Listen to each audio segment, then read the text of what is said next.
Γιώργο, είναι η συγκεκριμένη τεχνική σου ή είναι αυτοσχεδιάζεις αυτή τη στιγμή?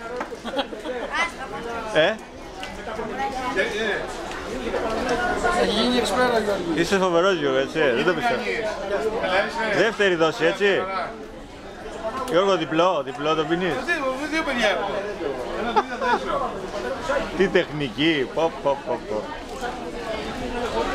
Αυτό ξέρεις ότι θα το δει ο φίλος ο Γρυβάκης, έτσι. Έχω και γιαούρτι άμα θέλεις, άμα θέλω και γιαούρτι. Γιαούρτι άμα θέλεις. Απλά τα καλά έχω. Για δώσε πάλι. Πότε καταλαβαίνεις ότι πέτυχε? Μ' αρέσει να δω, είναι καλό πάτος του. Κώστα! Πες μου μια τάκα να κλείσω το βίντεο τώρα. Στο κάνα θέλει καλό κούνημα.